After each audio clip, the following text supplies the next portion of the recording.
Hey everybody, how you doing, Seth? Andrew, how are you? Good, very good. So we're live now on the various platforms, thanks to StreamYard. So thank you, StreamYard, multi-streaming app. So people are coming in. So yeah. Before we begin, why don't you summarize what we are going over today, Seth? Yeah, thanks. Today, I want to go through some of the, I think, more mysterious parts of using overlays and creating effects in your photographs with stock photos, textures, things that people use to kind of create additional mood in their shots. You may do this, you may not, but the techniques for creating these kind of textural or lighting effects in your images can seem a little daunting if you've never jumped in and learned how to really use them flexibly, I'd say. Um, Cool. Overlays can be really cool to create mood, to create uh, a sense of space, stuff like that. So I want to go through a bunch of different really cool images and show you the techniques that I use to render these overlays into way more flexible tools for creativity, and talk a little bit too about why I make those decisions along the way. Cool, excellent. So yeah, people have been coming in, and our Cool. mutual friend Dennis Dunbar is here. Oh, Happy Hopeful Wednesday. Dennis, my friend, nice to see you. And Bobby's here, Bobby Thompson. Good to see her, Bobby. Bobby, it has been a long time. How are you? And someone on YouTube says no sound, Gotti, but I think it's working just fine. So Bobby or Dennis, let us know in the comments if you can hear us just fine. But I think we're doing good here. Yeah, so you and Dennis are both enjoying sunny LA, I guess. Yeah. In fact, How how it's nice for very, you. It's been a very rough April in the Pacific Northwest. but it's very strange weather here. It's like you'll get a few days of warmth and then it'll like cool down, Yeah. and then it'll rain for like a day or two. And Dennis is coming in loud and clear. All right. Sounds fine, says everyone. Cool. I mean, I'm Waiting ready for to jump right into it whenever you are. cool. So yeah, so do you want to? Someone says it's Lisa. Lisa says it's snowing in Truckee. Hey, Lisa, Good to it's see her, Lisa. snowing in Truckee right now. Oh my gosh. That is it's like about time for the snow to just absolutely Go away. completely go away for about a year. That's right. All right, Gosh. cool. So yeah, do you want to introduce yourself and then from there do the Yeah, screen so share? little about me really quickly. I'm Sef McCullough, and I'm a commercial retoucher. So what is a commercial retoucher, and how is that different from a regular retoucher or a portrait retoucher? Um, the thing that we as commercial retouchers do is we work for usually brand clients or ad agencies, and the way we treat images is quite a bit different than average, photography retouchers. Is we sort of deconstruct the entire image. So my work for Nike might be, taking a shot of an athlete and changing the entire kit they're wearing.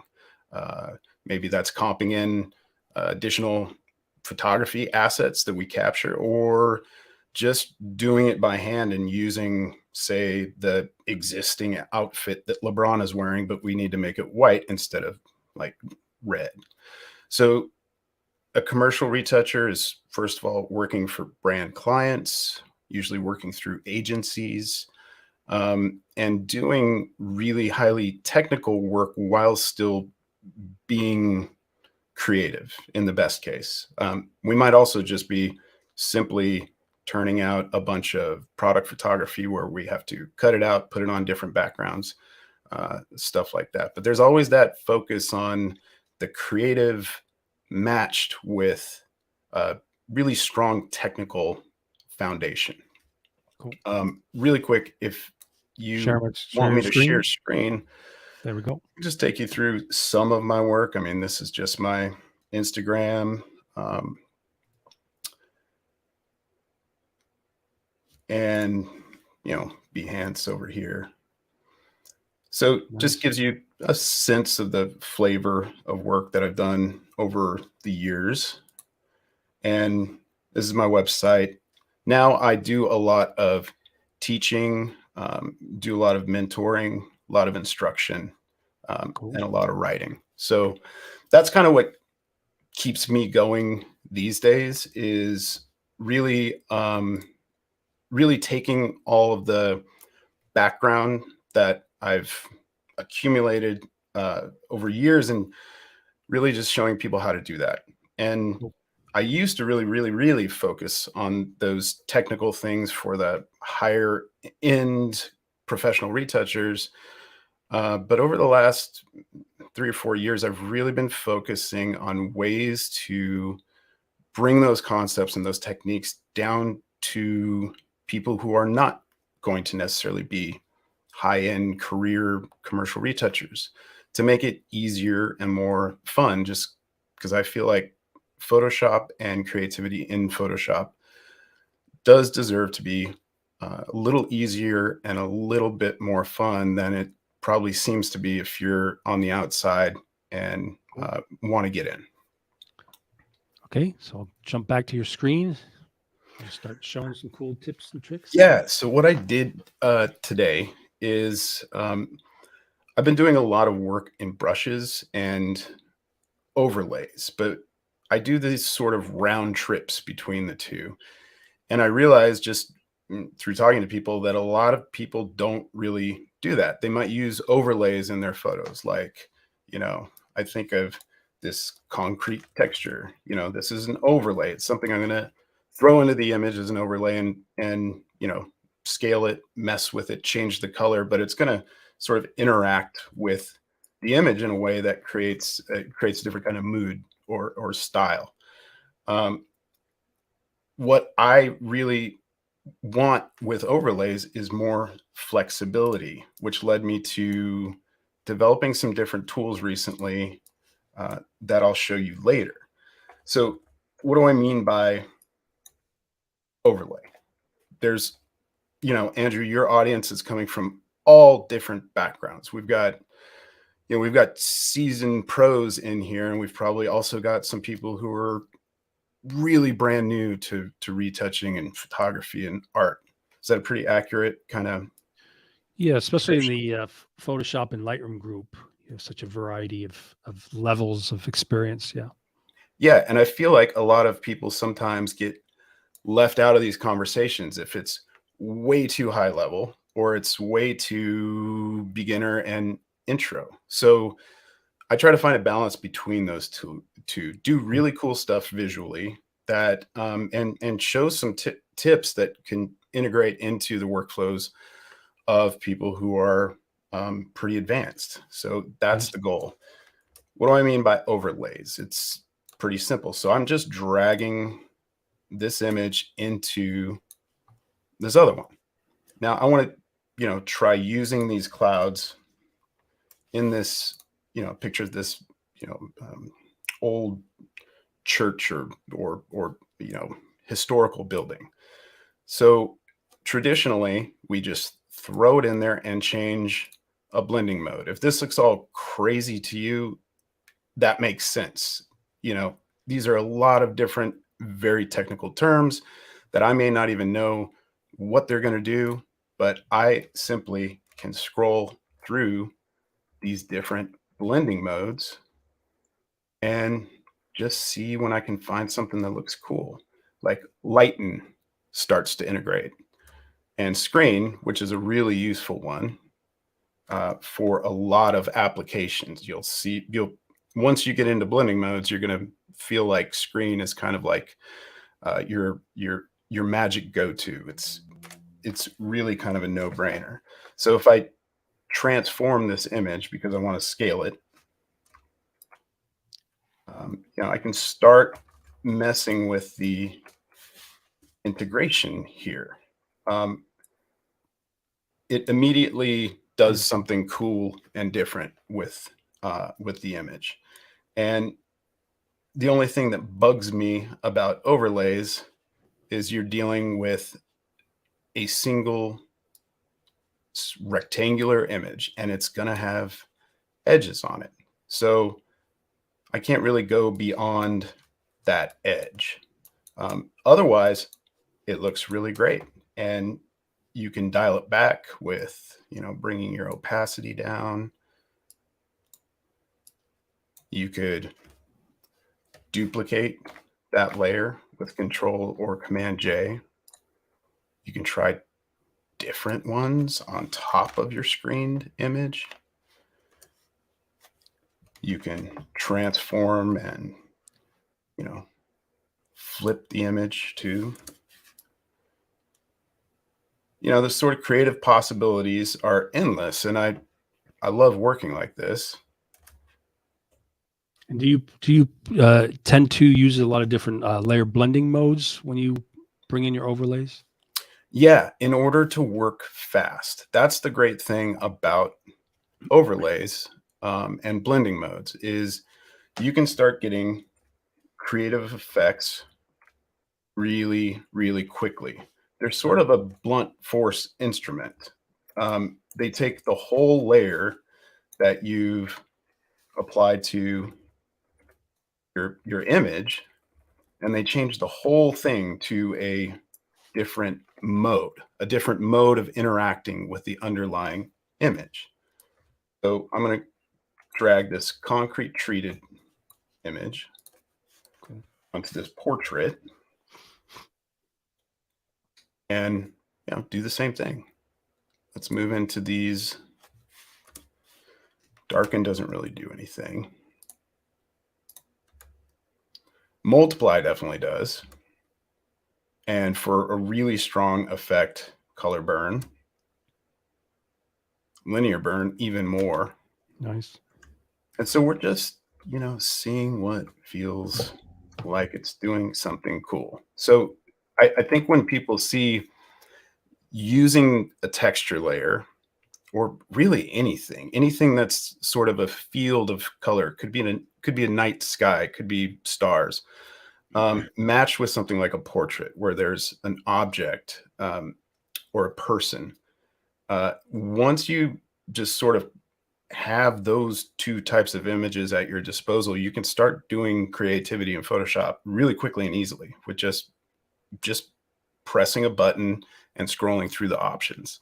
I think that kind of aha moment for creativity in Photoshop is pretty huge if you've been worried about jumping into it and, expressing creativity with these tools like curves and levels and things that seem more technical. Start here. It's very simple. So yeah, that simple texture on the left really brings out a sense of depth to it nicely, yeah, so I just love the feeling of creating space in an image because that textural quality really kind of brings it up to like there's a surface here. And once I turn this off, you can see it's just a very different add some good lighting to it too. different photograph. So yeah, it will, because of the white that's in this concrete, it's going to interact with his skin too and brighten it up. So that may be what you want. Maybe you don't want to affect his skin like really at all. So you could drop it back to multiply because this is a very moody image, and multiply is going to use that layer, not show anything that's white in it. It's going to show the dark stuff. So if you come down and just click on add layer mask, switch to a brush, and just soft round brush. These come built right into Photoshop, and set your color of your brush to black, maybe a little less opacity on the brush. You can start removing that overlay in places where you don't want it. So if we look at the mask that I created, that I just painted on, that removes the texture from over his face, so it's not distracting. But you can immediately see that it just totally creates a different vibe in this photograph. Cool. Yeah, so like I sort of start there when I'm doing, excuse me, when I'm doing creative exploration. Just start layering things in, throwing them on top of each other, and seeing if I can achieve, some really bizarre effects. I mean, depending on what the job is, right? Yeah, this is a cool one. Yeah. Yeah. So this was just like a marathon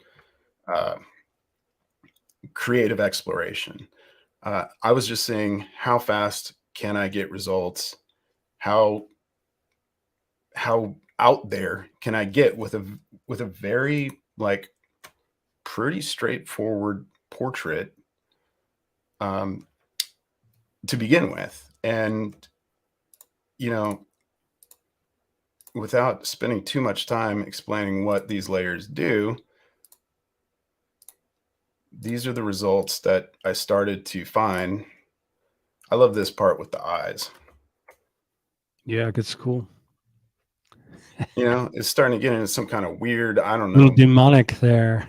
demonic avatar Yep. thing. I have no idea, but I think it's really cool to be able to like, and this is all with blending modes and pretty much using the same image. If you can see here in my layers palette.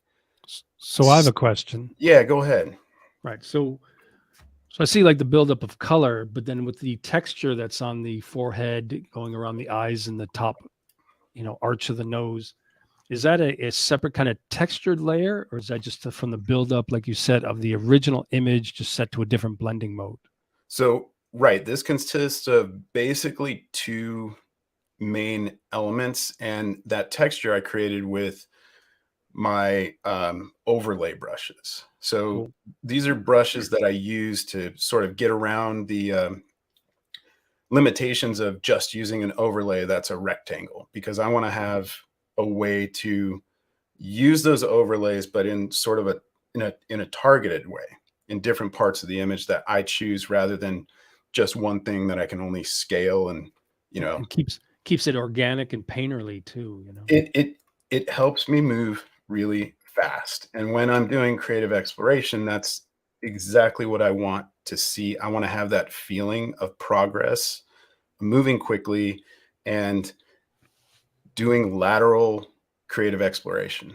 That to me is the most fun part. I can go in later and I can clean up the loose ends, but in the beginning, that's the most important part, to find a lot of possibilities quickly. Cool. So what I did was I gathered just a bunch of cool images. These are a lot that I haven't even really worked on. And I wanted to just see if I can get some new cool effects with these, so you can see my thought process and the way that I use brushes and I make brushes, because that's, I think, something a lot of people don't really know how to do in Photoshop. And it's like so easy. It's the easiest thing. It's just buried. Go ahead. So can I make a request then? Yeah. So I see the fire image on the left. Could you make some brushes out of that? Yeah, totally. Cool. So yeah, great image. I could like duplicate it and set this to a, let's say overlay. Let's see if that does anything. I'm going to set that actually to light. Right. So, you wanted to create a field of fire, but you're working with an overlay. So you get kind of one thing basically that you can move around and scale. What I want to do is create a brush from just this fire, and Cool. it's pretty easy to do. So I'm going to have to just change this to a black and white image. Control Shift U or Command Shift U, depending on your platform. And do you always have to do that to create a brush from an image? Yeah, so think of creating brushes. Start with just black and white because you can choose the color later. So that really takes a lot of confusion out of the way, I think, because you don't have to be worrying about color right now. All this work is in black and white. It's almost like you're working on a mask. So I just take the lasso tool because I just want this. And I inverted the selection and I just filled it with black. Got those other ones out of the way. I'm also going to switch my selection back and bring up, I'm going to bring up a curve. That's what I was going to say. Yeah. Now, if you don't like curves, I get it. Totally fine. I didn't like curves at one point too. All you need to really know is if you want to add contrast to something using a curve, just grab these little arrows down here and bring them closer together. That's your first step into the world of curves. And if you just know that, you're fine. I just wish they would make the graph panel bigger, though. You know, In maybe- curves, Yeah, to make it. it's hard to work in this space. Is that what you're saying? Yeah, it just would be nice if it was just a little bit bigger. But I do love curves, though. Yeah. Yeah, once you're able to just once it clicks, it's fine. You know what I mean? Like once curves clicks, you're off to the races. I'm going to bring up my brush again. And on that layer, I'm just going to paint out with black some of the stuff that I don't like. Let me drop my selection. Cool. So this is a really cool shape. I'm just cleaning it up. You can probably hear me clicking. I'm using a mouse right now, but I was going to say, as it is now, with just some text, it would make like a cool album cover too, right? yeah, you can do so much just with this, right?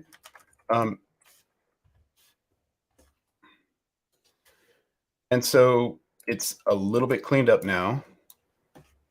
And I'm going to just invert this because, and that's awesome. That totally created such a cool image. So, you know, you can see just prepping, you know, maybe some stock photography in this way and changing the contrast, living in this black and white world because you're not distracted by color decisions. You're just looking at shapes. It's great.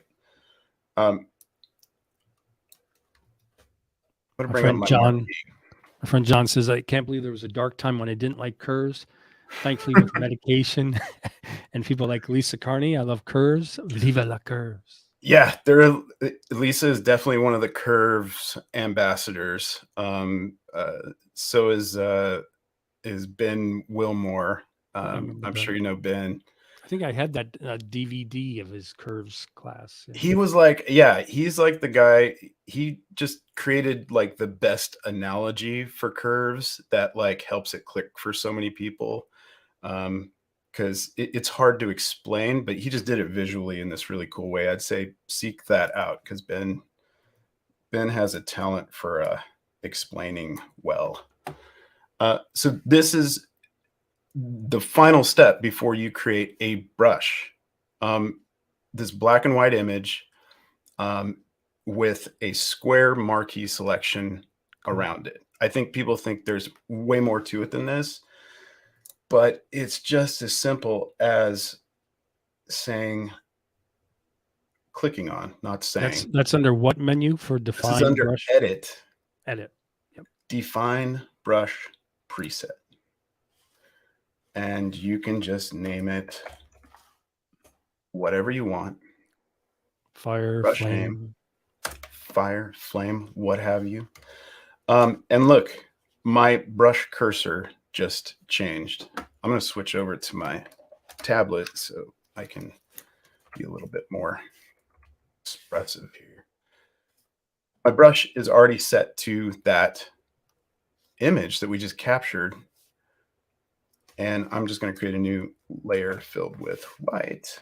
And here we go. I have a brush. Now, that's probably not what you really want at this stage, but just the fact that I can Sporadic, yeah. click around, I mean, that's way easier, right, than trying to, cut out or scale an overlay. And now, then if for you color, want, you would just choose like you a just choose red, the color. Yeah. red and like a yellow, I guess, right? So it's going to be pretty much like one tone, but this is how you get the color back in. And I can show you some ways to additionally deal with bringing a little bit of variation of hue into that flame that you just dropped down. But for now, that's a pretty good start. Things you can do also is...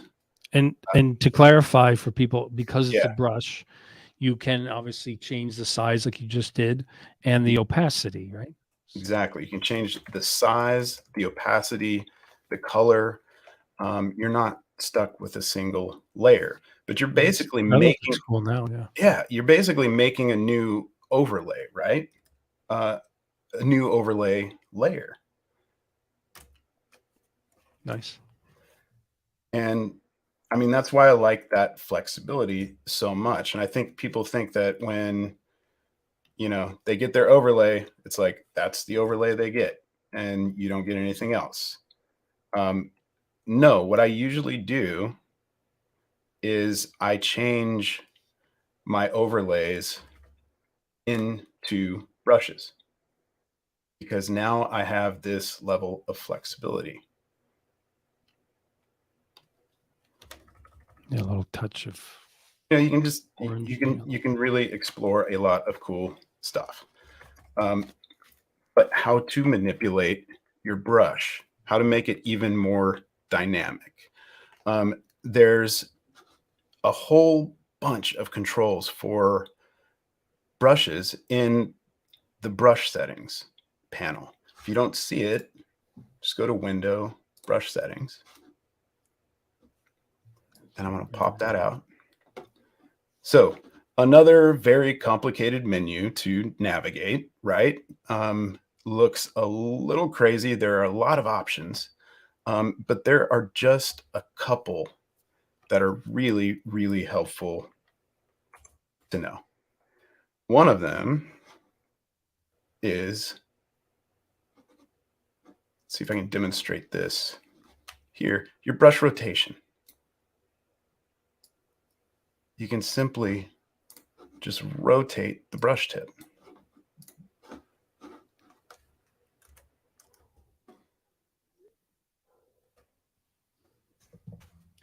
I want to go full opacity. That looks better. The other is the spacing. You can space it apart. I think if you double, maybe I'm going to set it back upright. And now check it out with the spacing changed. I'm just holding down the button, mouse button, and just dragging that across. So the spacing has changed. Those are the two basic controls that are really important to know in the brush settings. Next, one more level of complexity, and you don't have to go any deeper than this, is shape dynamics. So you have size jitter, angle jitter, and roundness jitter.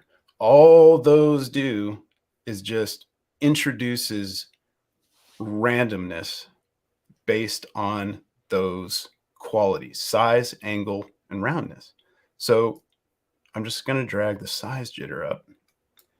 And look what happens now when I change it. It's going to change the size just randomly. Now the angle, you can see it start changing here in It's good preview at the bottom, right? the little preview there. So now it's going to change the angle. And then the roundness just adjusts the shape of the brush tip. Just have variation on that quality. I want to turn it back to this red. So it's really just blasting. So you can see how I'm like starting to get something now that doesn't look like just simply repeating that shape. You could craft a number of different brushes just from this single one, and then combine them to create a whole brand new overlay for your image. And since this is all on a layer, if I've got it to, I've got it to apply to something else if I want to.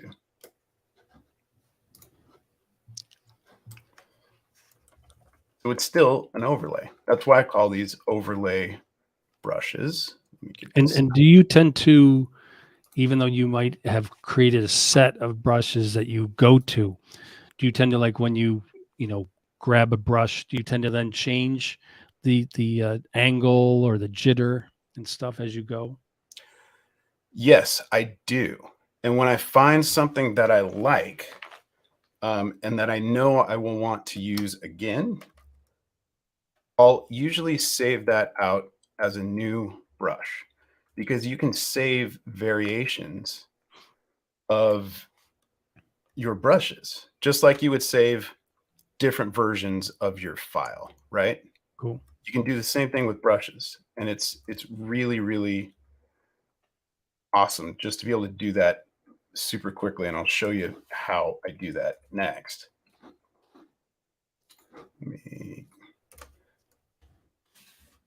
So, now you have your overlay to use however you see fit.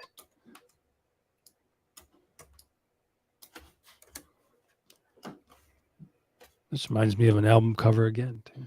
So yeah, I mean, that's what illustrators are using so much, is taking, that's why I think that's another aspect of turning overlays into brushes. Why it's such a huge part of my workflow is it's like I've sort of taken a photographic element and turned it into an illustration tool, right? So sort of like I'm compositing, but like with brushes, with expressive qualities like angle, size, variation. That's why I love it so much, and why I don't feel like people should feel like they're stuck with overlays. Any overlay you find out there, I mean, I just grabbed a bunch from stock, and I use them for brushes pretty much all the time. Cool. I wanted to play a little video from a course that I produced on this subject. Is that cool, Andrew? Yeah, and I'll switch over to full screen view. Yeah. Cool. So recently I was working in this way. I was working on some creative projects, and I was building all these brushes, and just, like you see here, just going, this workflow is it's so consistent for me, and it's so reliable, that I decided to teach it in a video course. And I created this time-lapse, fast motion little video trailer for this one image that I created that is just really satisfying to watch, because you watch the whole image come together really quickly.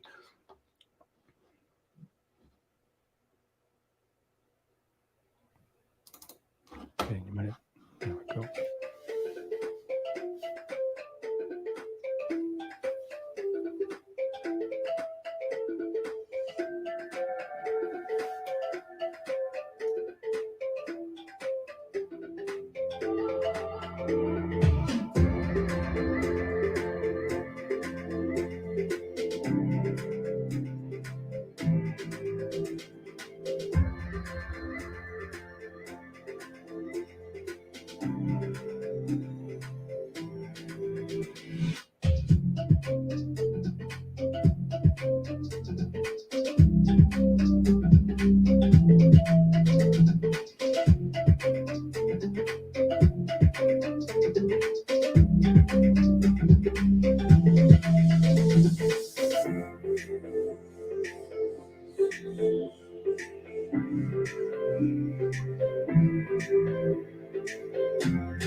So that was my little coming soon trailer. But I love watching that because I get to see really quickly like all of these different creative possibilities that I went through. Mostly using blending modes, but also using these particle brushes that I created to mimic things like bokeh and light leaks, just on a purely creative exploration on this image to try to turn it into something new with space and depth and just take it out of the real space and put it into uh, something just a little bit more lyrical and fantasy style. So Right. here's a look at just all the layers that went into this final image. And I think in the course, I'm really focusing more on not only just talking about like the technical way to use these and change them into these tools, change them into these overlays using brushes, basically. But more importantly, to some degree, is the creative decisions behind the different steps.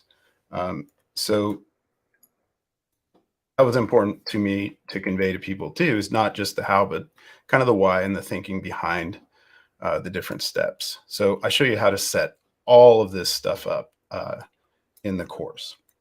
And just to clarify, with the course on your site, do you also have overlays and brushes that people can purchase? Well, so with this course, there's a pack of my overlay brushes that come with it that you can just basically double click on the brush file that comes with the downloads, and Right. all of these brushes will show up in your brush palette. Right. And they're just really cool kind of replicas of different lighting phenomena. So I focused first on bokeh, which it can be used to be sort of photorealistic and in the space that is out of focus and lights are turning into these uh, these really expressive sort of dots of color in the photograph. I'm sure you know what I'm talking about. Yeah. And so what I've done is created ones with different qualities. So they'll have like tight spreads, loose spreads, and everything in between, and directional particles. And so now if you want to change the direction, open up your brush settings, and it changes the direction of that brush. These really cool directional single particles too. Where's my, there we go. These that's the randomness that gets introduced. So these have kind of like a motion blur on them. So they might look like, sort of like car lights going by on like a busy street, something like that. And then these all different kinds of bokeh lighting effects too. And the thing that I wanted to do differently was, because I just created this as a brush pack, but I wanted to show the actual workflows that I use behind these things, because that's really important too. Somebody can give you a brush pack and you're like, cool, now what do I do with it? I think understanding that, how to connect the dots between brushes, overlays, and workflows and creative decision making, that to me was like, okay, that's worth showing to people and getting out there. So how are we doing on time? I can have a tendency to ramble a bit. Yeah, like 20 minutes, Cool. doing fine. So what I wanted to do today, and why I was excited to, go live with you and show this stuff to people is actually going back to how really the reason how I got to those, to actually making those brushes. Like, what's the reason behind it?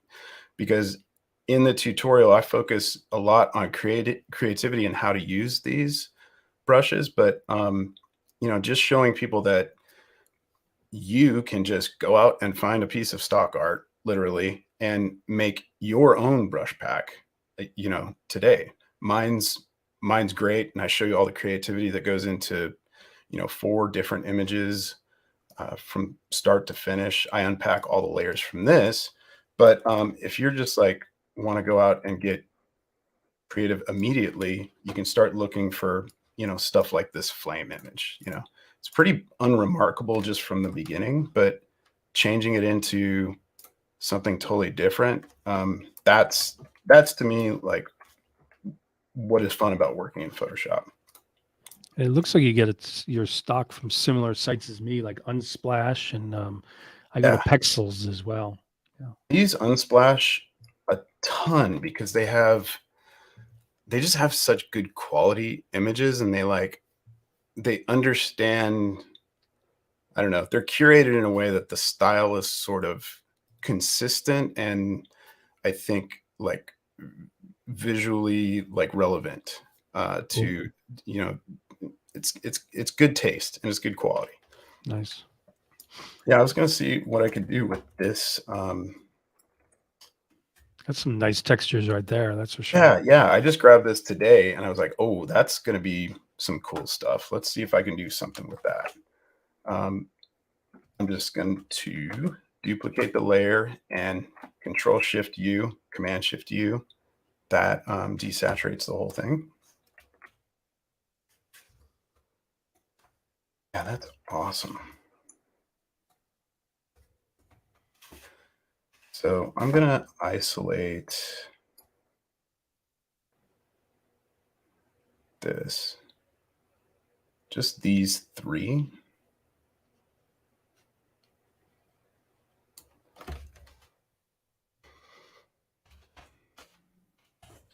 I just fill that with black.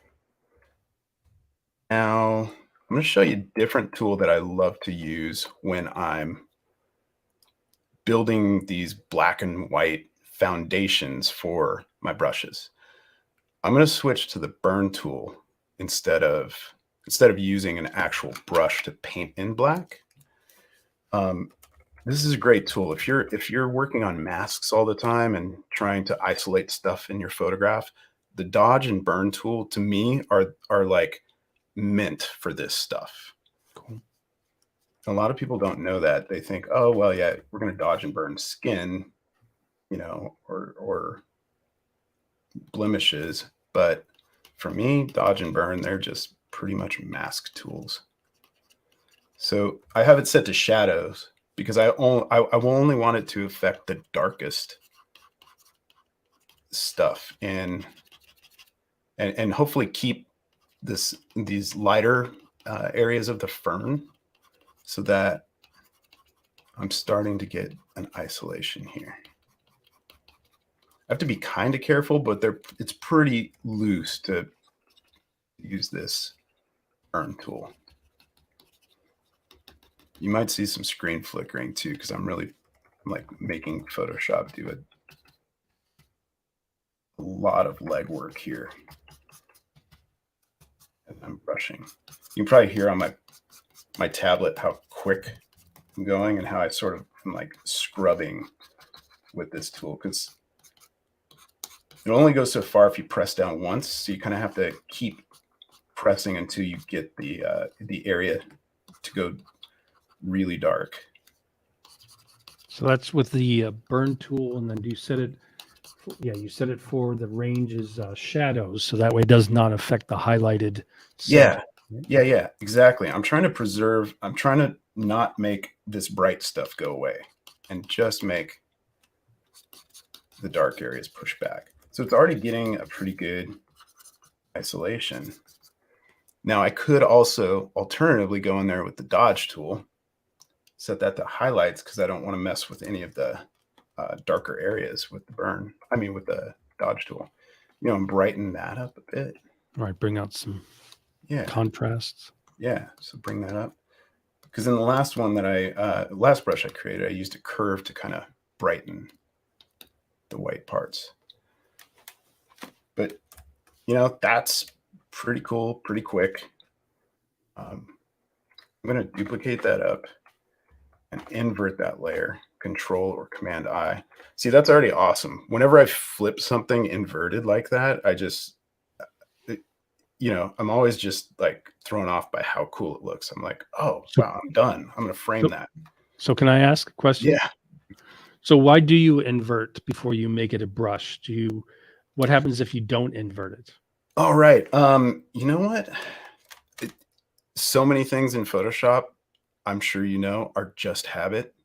Sure. And so I haven't tested if that will actually create the kind of brush that I'm looking Maybe for. it just doesn't have the depth to it or something. Well, I thought it was, I always just have thought that was a technical, like when you make a brush, the parts that are black is what the brush will put down as, say, digital pigment on the canvas. Right. So let's try that. Edit, define brush preset. Let's call it Fern 1. So yeah, see, this is what Photoshop did is,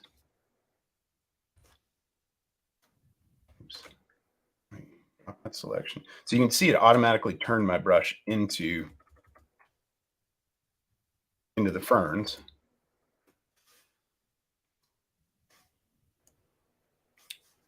Sorry, I'm trying to fill it up. So if you There we go. white, So check it out.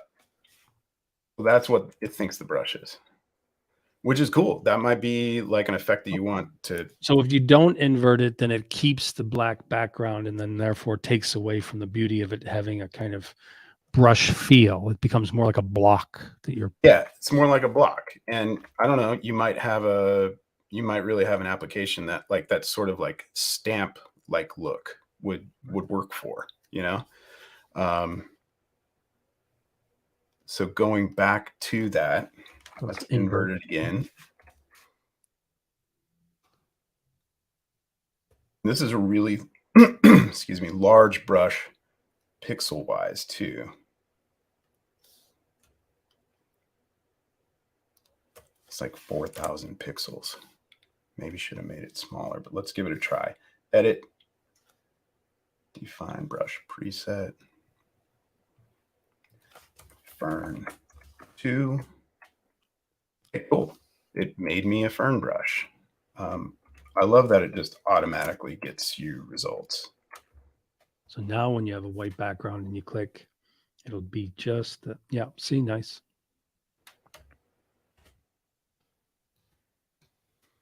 Yeah, really cool. And then we can, once again, mess with our brush settings. And I'm going to space it out a little bit.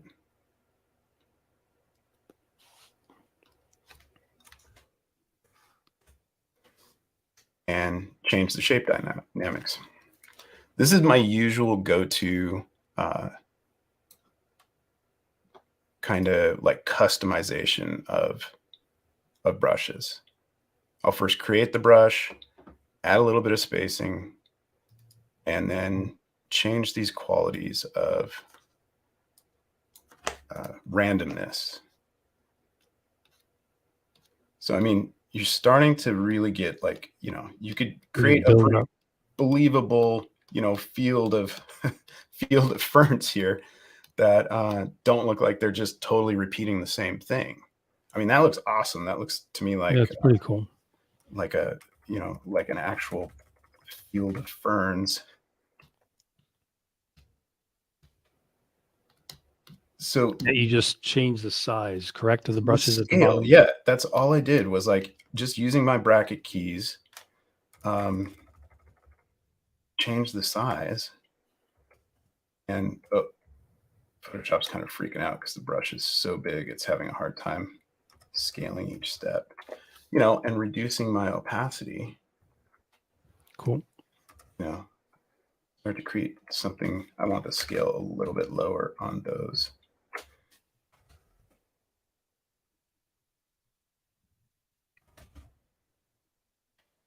Yeah, so you get another sense of depth by lowering the opacity of the. Yeah.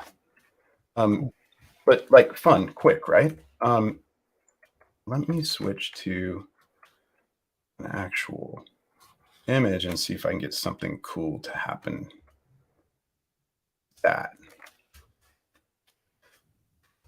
Another part of my personal workflow that I find really useful, that I show a lot in my videos in the courses, is just laying down these base ideas.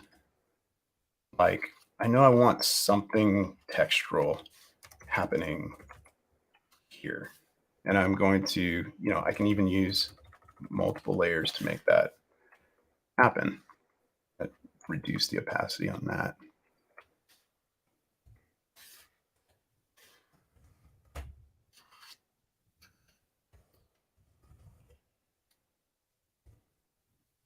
Maybe like stop going. That's a big brush. It's huge. It's huge. There we go. Cool. So, right, this isn't, the desired outcome, but once I start switching these to the different blending modes, we can start exploring. Right, and you can add a layer mask to kind of bring the face through a bit and stuff. Yeah, it's like that's starting to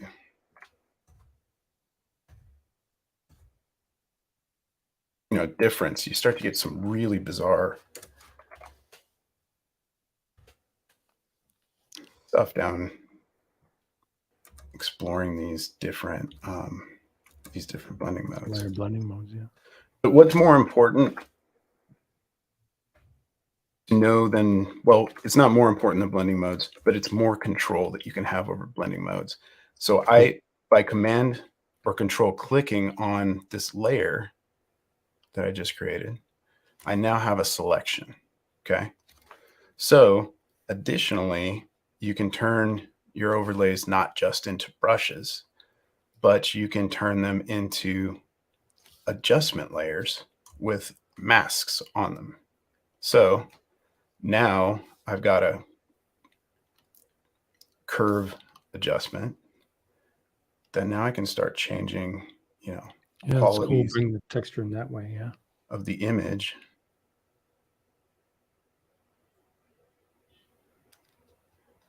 Actually, let's keep the black there. Yeah, so this will probably be cool right here. Just bring that up a bit.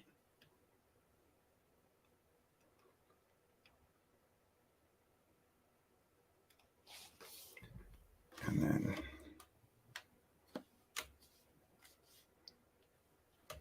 I can keep using that same selection. I can colorize. It's a hue saturation, right? Yeah, so like a hue sat layer, I can change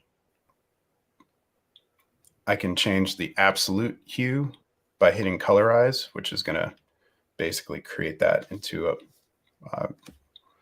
one color colorized layer that only affects things that already have some tone in them. Or I could have it off and sort of shift the relative hues of the image based on where I move that slider. Cool.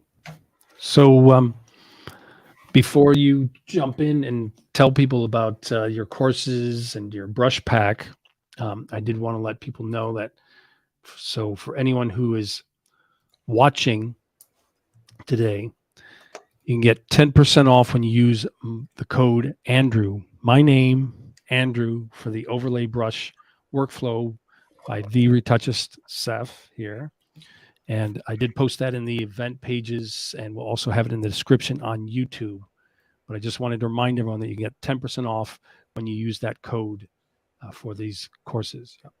So do you want to maybe share your screen for that website and just kind of talk about it a bit, or do you want to just talk directly? I mean, let's see here. Yeah, that is really that's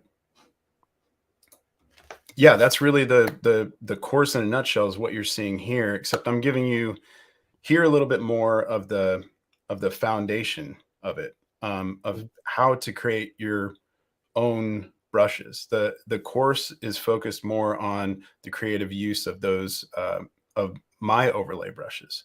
But watching this, I wanted to give you the how to do it yourself look, which maybe becomes another course in the future. But right now, I figured with this audience, you guys could probably take a lot of these techniques and run with them and make that make my work in the course even better. So I would love to see some results that you get from images. Reminder, this is all from stock, so you could jump in and start making this stuff and right with the now. course, I believe it consists of 20 creative workflow focused videos. Right. And you also get an entire overlay brush pack. Yeah, Cool. brush pack. And also an action that I use that I always finish every image with that needs like an extra added level of punch. Yeah, there's some additional like supporting materials to help you navigate Photoshop at spots that maybe I move too fast. But there are so many techniques that I use in the creative exploration that go hand in hand with the brushes themselves, but are really kind of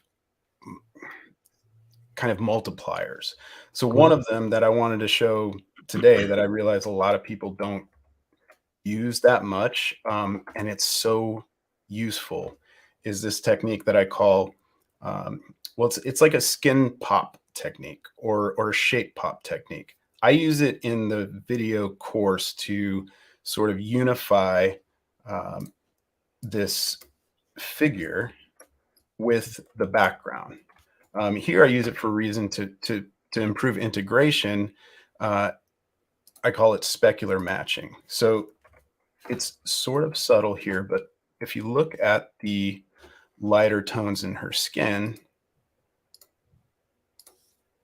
now this looks with my specular match layer off. Her skin is still really orange and warm in the lighter areas. So that last integration step, which really helps it, is just matching the specular lighting on her to the ambient light in the room. And I find that to be just such a useful takeaway trick that people don't really do that often. And when you're like worrying about integration in your composites, I hear so many people say, I just don't know what's like, what's not clicking here. And it's usually that aspect. So I go into that a little more in depth in the course. But for this image, I wanted to use it for a different purpose, which is just to add some volume to the skin. So if you've never gone in the channels palette, I totally get it. But this trick uses one of the channels in the image, the one that has a good amount of contrast in the skin and not too much difference between the skin and the fabric of her dress. These all have a little bit too much. So what I do is I just right click and duplicate my red channel. So you might think of this as an extension of what I'm doing with the setup for brushes. I'm basically just working on a channel layer that's a black and white version of the image. And all I'm doing is prepping it for use as a tool. Okay. So all I'm going to do is increase the contrast. Remember, you don't have to know much about curves to put them to work right now. I mean, this is already becoming a really cool image. In the course of like prepping assets for tools later, I'm always going, wow, that is a really cool finished image right there for something. So I just clicked OK. That's all I'm doing. And control clicking on the channel is going to create a selection. Click back on the RGB channel and I'll bring you back to your image. And you can see I've got a selection here. So I'm going to turn this into a selection on a curve layer.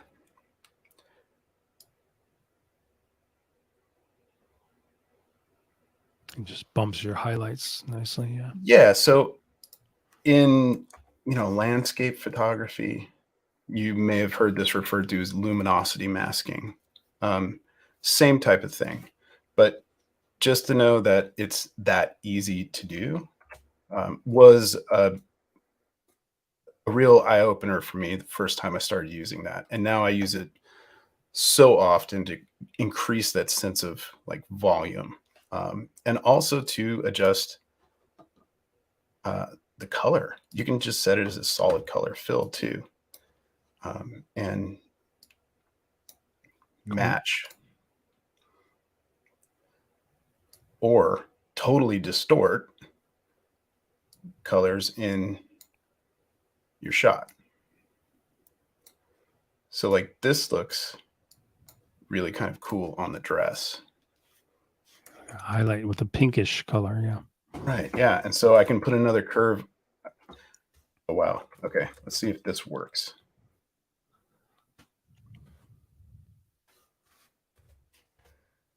I was still on my fern brush. Fern brush. I'm going to see if I can do something with it. I'm not guaranteeing anything, but let's try it. I don't know. Just a little texture there. Yeah. Maybe. Yeah. I mean, I'm exploring here. Honestly, I just wanted to see what would happen with these images doing this stuff live.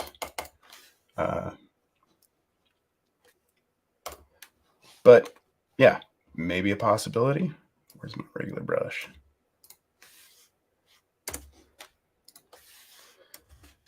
What I wanted to show is you can just choose where to, add color pop. You don't want it on her skin. I'm just painting into the mask.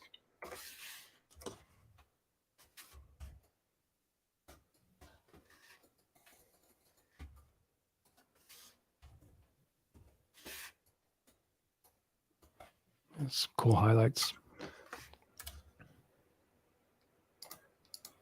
Yeah, a lot of possibilities.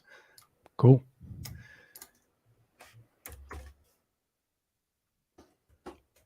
Nice. Yeah, I'd love to combine, honestly, these in some way. Great. So yeah, so let me remind everyone that you can get 10% off when you use the code Andrew for the overlay brush workflow by the Retouchist Seth. And like I said, the link will be when I share the recording back to the groups. It'll be part of that right at the top. And it's also on my YouTube channel. So check that out. And, yeah, thanks. How are we doing on time? Yep. We're about ready to wrap. Huh? Yeah, that's it. So cool. I hope that you guys got a little inspiration from seeing how this stuff works. And it can seem like a lot, I think, probably just to watch me doing this live, because I move probably really fast. And because I want to show a lot of the different possibilities really quickly. What I do in the course is I move much more methodically, and I explain every step technically, but also the decision behind it creatively. So I hope you get a chance to check it out. And I would love to see you take all these tools, techniques, and creativity and make something yourself. So let me know. Cool. And, besides, going to there for that special 10% off, you can also check out Sef's work at Sef. Now, how do you say your last name? I want you to do it correctly. Say again. Sef McCullough. Right. Yeah. Yeah. So there, you can get there. And then also on Instagram. And then just a reminder, you can subscribe and watch my other live events to your heart's content on my YouTube channel at Digital Art Drew. So youtube.com/Digital Art Drew, or just search for Digital Art Drew on YouTube.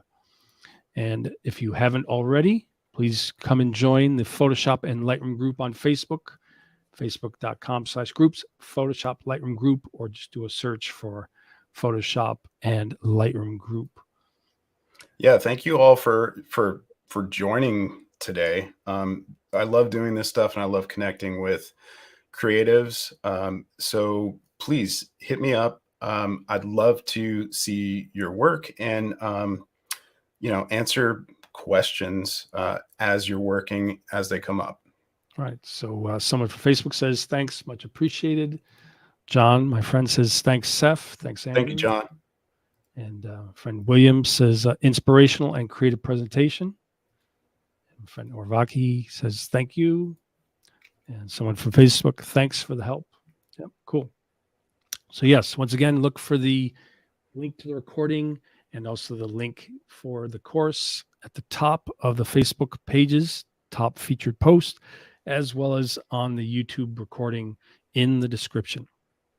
Thanks so much, Seth. It was really great. And yeah, thank you for having me. Bobby says thanks, guys. Yeah, and we're sure to have Seth again. Maybe we'll do some like a retouching project and bring in other elements too. So yeah, that's kind of what I'm most motivated to be doing these days, is taking apart those workflows and just showing them to everyone the best I can, because just knowing a couple differences of like how a tool works or how to apply something, an asset, can just like make your whole day in Photoshop so much easier and more fun.